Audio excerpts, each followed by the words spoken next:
Hola, bienvenidos a la segunda parte de nuestro podcast Relaciones. Aquí estamos con Walter y Patricia y queremos compartir con ustedes un poquito de lo que hemos conversado este domingo en la Iglesia Ciudad. Sí, comenzamos hace una semanita atrás esta serie. Comenzamos hablando de una relación muy importante que es la relación matrimonial. Y en el día de hoy vamos a estar hablando de otra relación muy importante que es la relación familiar, que involucra a nuestros hijos, a nuestra esposa o esposo. Así es. Primero quiero, para los que no nos conocen, decirles que tenemos 3 hermosas hijas. Tenemos a Melody de 17 años, que la habíamos invitado a participar, Sí. pero dice que no se siente muy cómoda a veces con su español, que se le olvidan algunas palabras. Excusas. Así que ya vamos a integrar a nuestra familia también en el podcast.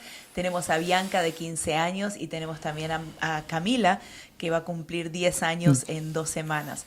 Así que bueno, queremos compartir con ustedes algunos de los principios que hemos aprendido. Siempre decimos que nuestra familia no es perfecta, estamos en ese proceso de aprendizaje, como todos los papás que seguramente están escuchando allí. Pero una de las características que se dice que las familias saludables tienen es que se divierten juntos. Yo les decía el domingo a la gente de la iglesia que yo no soy la más divertida. Siempre las mamás somos la ley y el orden. ¿Cuántas mamás Sí, dicen amén ahí? Amén, eso es bueno. Así que bueno, contanos un poquito cómo nos divertimos como familia. Bueno, primero hablamos esta semana de que no tan solo el matrimonio estaba bajo ataque, sino la familia, el concepto, ¿no? Y usamos esta ilustración de un gran líder de Nehemías que animaba al resto de las familias que conformaban una comunidad y una tribu y una nación a pelear por las familias. Y la manera de pelear que estamos proponiendo esta semana es de poder definir cómo se ve una familia saludable y no es un accidente. Y una de las cosas que le proponíamos a la iglesia y le proponemos hoy a ustedes es que pueda aprender a divertirse con su familia, ¿no?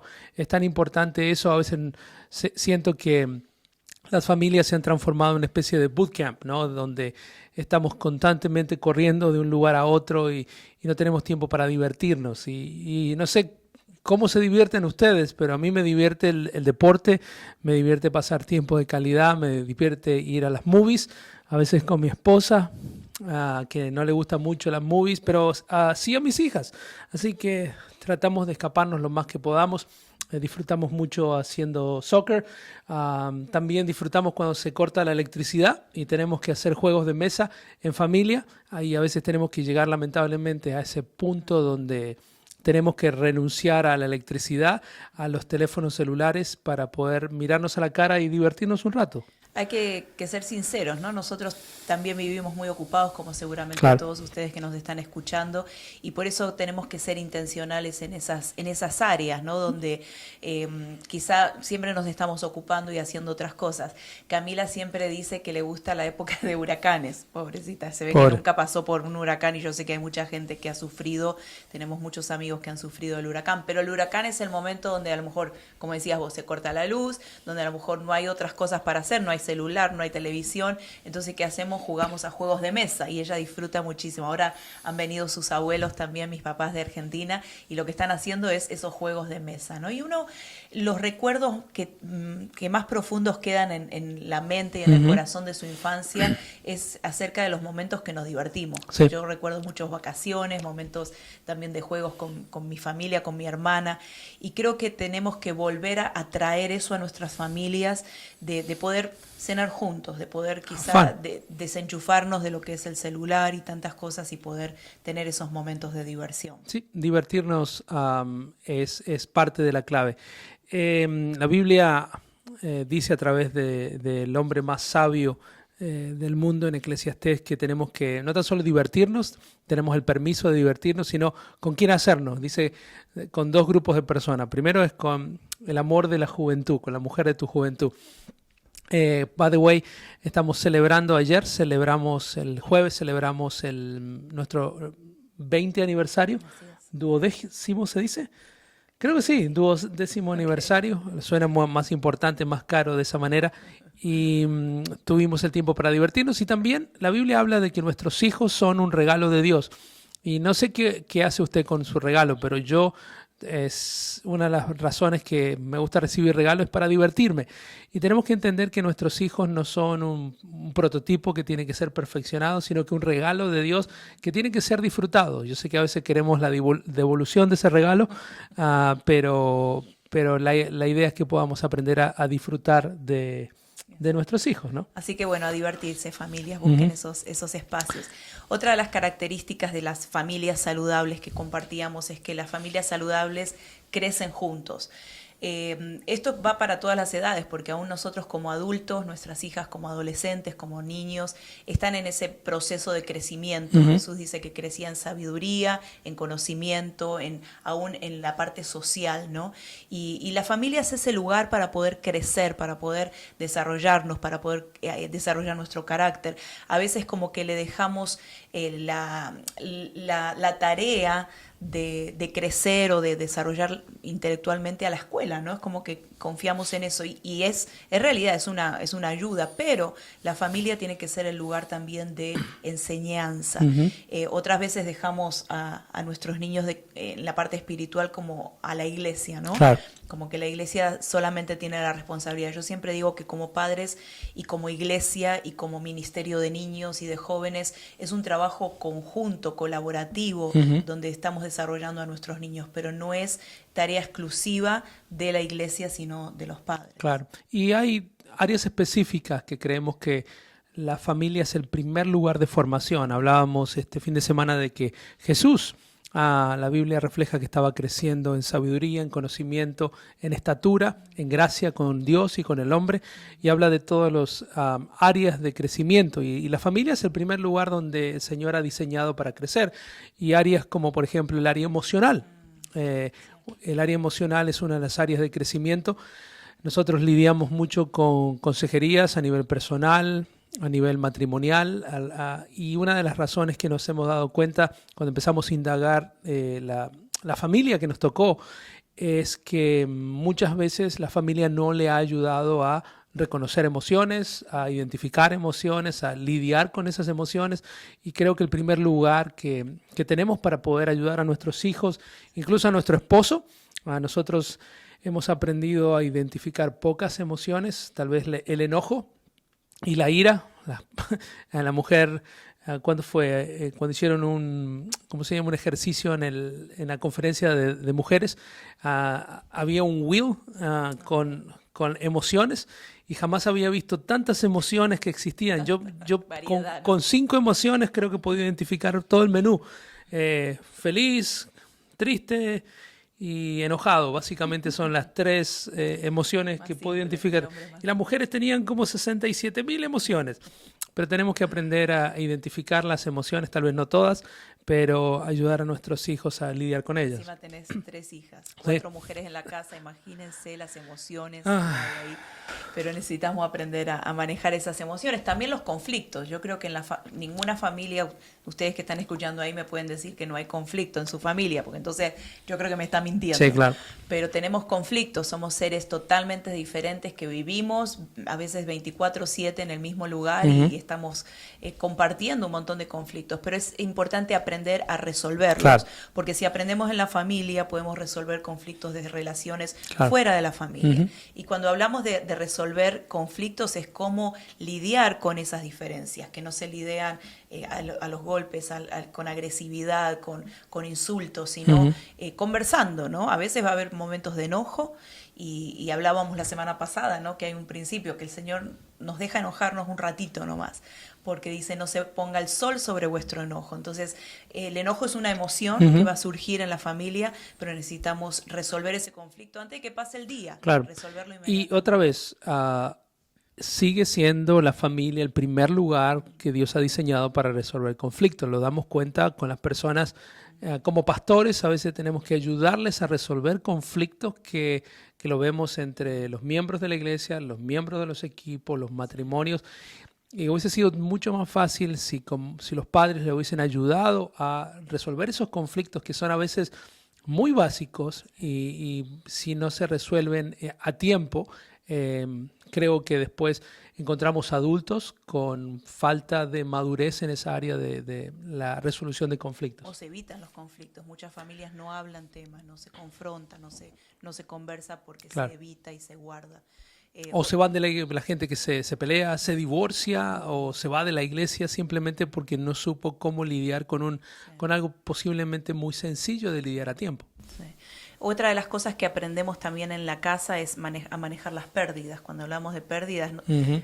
puede ser un luto, puede Ujú. ser una pérdida de una amistad, una pérdida de un ser querido, pero también que en la vida nos toca a veces ganar Sí, y a veces ¿verdad? perder, ¿no? Una de las cosas que me gusta, que tiene que ver todo con divertirnos. Una de las cosas que yo siempre le he dicho al Señor es que también quiero ser capaz de divertirme, ¿no? Incluso haciendo ministerio. Y a nivel familiar, me gusta llevar a mis hijas a hacer deportes y ahí no tan solo aprenden a jugar al deporte que hayan elegido, sino aprenden a lidiar con las victorias y celebramos con eso, pero también a lidiar con las pérdidas. Y somos los padres las que llevamos a nuestras hijas tal vez enojadas en la parte de atrás del carro, del auto, del vehículo, y tenemos que enseñarle a la realidad de la vida. A veces ganamos y muchas veces perdemos. Y tenemos que hacerlo dignamente, ¿no?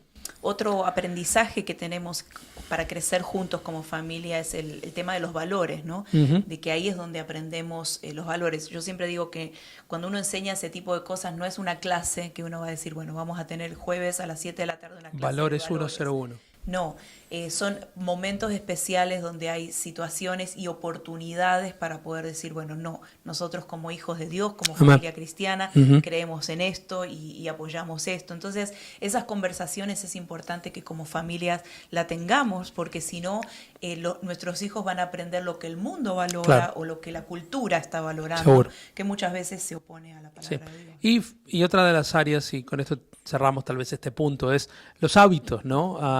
Uno no aprende la puntualidad en su primer trabajo, uno aprende la puntualidad en su casa, ¿no? La disciplina, el orden. Lo que no hemos aprendido en casa tal vez lo hemos tenido que aprender luego en la vida. Pero lo que estamos tratando de decir es que la familia es un lugar de formación emocional, de hábitos, de valores, de conflicto. Es un laboratorio donde aún se puede aprender divirtiéndose, ¿no?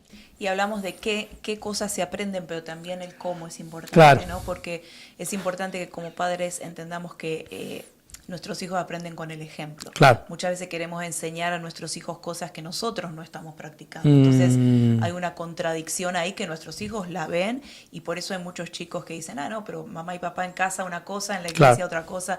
El ejemplo es tan importante y también hacerlo a través de conversaciones. Yo siempre digo que hay esos teachable moments, momentos de enseñanza que uno tiene que aprovechar, que no podemos dejar pasar, que a lo mejor es un conflicto, a lo mejor es una pregunta que nuestros hijos tienen.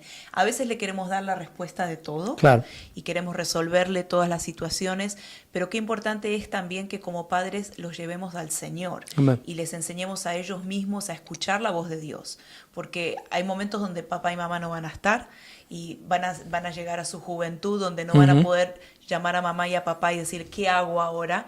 Muchas veces eso pasa con la gente y pide ese tipo de consejo. Es bueno el consejo, pero uno no puede estar con el líder o con el pastor todo el tiempo preguntándole, ¿qué hago? Sí. Es importante que desarrollemos esa relación personal con el Señor para escuchar Claro. su voz, ¿no? Y les puedo decir, por lo menos, a veces es tan importante saber qué hacer, pero qué también no hacer. Hay dos maneras que les puedo asegurar que no les va a ayudar para nada a enseñar ninguna de estas cosas que acabamos de mencionar. Número uno es las críticas, constantemente estar criticando a las personas o a nuestra esposa o a nuestro esposo. Déjeme defender al rubro de los hombres. La crítica generalmente no es ni el mejor consejero, ni tampoco Constructiva. la crítica. Hemos aprendido que tenemos que, ¿cómo se llama?, resaltar muchas cosas antes de poder criticar algunas otras. Y siempre digo que todo lo que se dice tiene que ser verdad, pero no todo lo que es verdad tiene que ser dicho. Es mucho más difícil la segunda que la primera, pero las críticas y tampoco, y esto es algo que les aconsejo nunca hacer, ¿no? Enseñar a través de las comparaciones. Me acuerdo cuando era maestra nos enseñaban cómo cómo confrontar a los niños, porque a veces hay que decirles, mira, no estás haciendo bien esto, o las reuniones con los padres. Claro. Y nos decían que si vamos a resaltar 3 cosas negativas, ¿no? O confrontarlo, tantas. por lo menos vamos a decir, siempre tenemos que empezar con una positiva, ¿no? Y no digo mentir, pero sí resaltar, siempre hay algo positivo a la otra persona. Entonces empezar con eso positivo abre el corazón, abre la puerta para una crítica constructiva, Claro. vamos a decir, y de esa manera la persona no cierra su corazón, porque si vamos con algo negativo primero, eso cierra Claro. el corazón para el cambio, ¿no? ¿Qué les parece esta otra también? Las comparaciones. Y imagínense si le decimos a nuestra esposa, bueno, te salió rico, pero no tanto como a mi mamá. Esas Es son... lo peor que puede ser. O a nuestros hijos, si fueses tan inteligente como Johnny. Bueno, vos no sabés mucho porque no tenés No, hermanos. no. Pero aquellos que tenemos hermanos sabemos que no hay nada más feo que te comparen con tu hermano. Y la verdad que lo hacemos muchas veces, a veces con las palabras, a veces con actitudes. Creo que como padres tenemos que ser cuidadosos en eso, porque eso puede producir heridas que a la larga, bueno, pueden afectar mucho al individuo. Una de las cosas que hicimos para ilustrar este mensaje es utilizar distintas cosas, ¿no? Y utilizamos un juego de mesa para hablar de la diversión, hablamos de una regadera, no sé cómo le dicen en sus países, para poder cultivar y regar la relación familiar, pero también hablamos de la importancia de tener un paraguas, ¿no? Que simplemente para resaltar este punto, que la familia es un lugar de protección. Pero, ¿qué tipo de protección estamos hablando? Bueno, creo que todas las familias pasamos por tormentas, ¿no? Todos pasamos por dificultades o las estamos pasando en este momento, ¿no? Creo que la familia tiene que ser ese lugar de protección, ese lugar a salvo, donde nuestros hijos, nuestros hermanos, nuestros padres podemos llegar, y yo no me gusta hablar de lugar donde simplemente hay secretos y esas familias que son herméticas y que todo lo que sucede queda en casa, ¿no? Sino que estamos hablando de aquellas cosas donde uno puede sentirse seguro, donde a lo mejor nuestros niños son agredidos o son rechazados en la escuela, que puedan llegar a casa y que puedan tener esa umbrella, ese paraguas de protección, de seguridad, donde pueden abrir su corazón y contar lo que realmente les está pasando sin que uno los condene. Hay 3 áreas donde, en términos de familia, estadísticamente hablando, son 3 áreas donde son consideradas tormentas en la vida de un niño, especialmente en el tiempo de los adolescentes. Que si tiene hijos adolescentes, pues usted sabe que es una época muy, muy especial, ¿no? Pero está todo conectado. Y una de las áreas donde tenemos que ser muy cuidadosos en la vida de nuestros hijos, incluso de nuestra esposa, es en la época de cambios de nuestras vidas, ¿no? Y muchas personas dicen que a la gente no le gusta cambiar, y yo estoy en desacuerdo con esa afirmación, porque todos nos gusta comprarnos una ropa nueva, un look nuevo, experimentar cosas nuevas, pero creo que depende de nosotros de cómo ayudamos a nuestra familia a abrazar esos cambios, ¿no? Entonces, el cambio de una ciudad, de una escuela, de nuevos amigos. Entonces, creo que es importante como padres que estamos protegiendo a nuestros hijos, es protegerlos en esas tormentas de los cambios. Exacto. Otra de las tormentas que podemos enfrentar como familia son las mentiras que el mundo trae a nuestra familia. Y cuando hablo del mundo no es que somos extraterrestres, sino que hablo de esa cultura, ¿no? Que se quiere meter contra los valores que nosotros creemos como hijos del Señor. Y esto es importante que podamos estar atentos a lo que nuestros hijos están mirando, están escuchando. Nuestros hijos son influenciados por muchas cosas.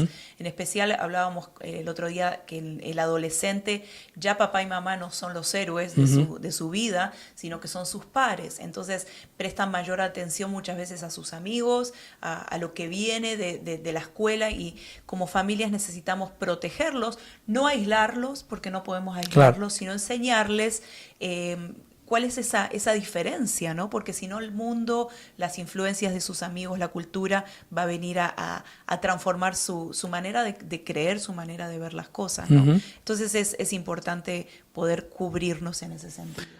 Y por último, y antes de pasar al último punto, a áreas donde tal vez tengamos que prestar atención, que son tormentas que se producen de la nada, como aquí en la Florida, donde un día está perfectamente Soleado. soleado y inmediatamente después viene una tormenta.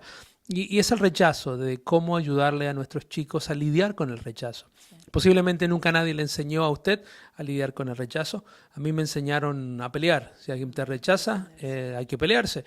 Y salíamos después de la escuela a pelearnos hasta que ya ni sabíamos por qué no estábamos peleando. Pero creo que es importante dejarle saber a nuestros hijos que no le vamos a caer a todo el mundo bien y que tenemos que aprender a lidiar con el rechazo, porque si no sabemos cómo lidiar con el rechazo, es muy posible que caigamos en el error en nuestros hijos de que tratar de complacer a todo el mundo, ¿no? Sí. Para no ser rechazado, y eso es muy, pero muy peligroso.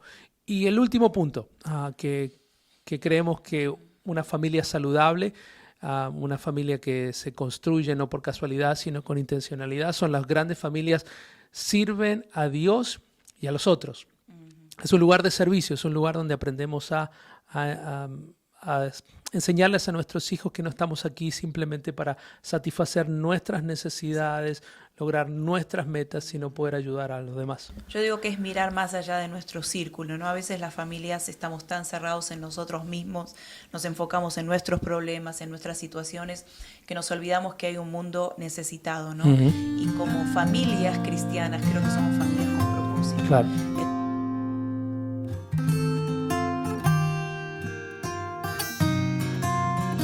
Eres innegable, tan real.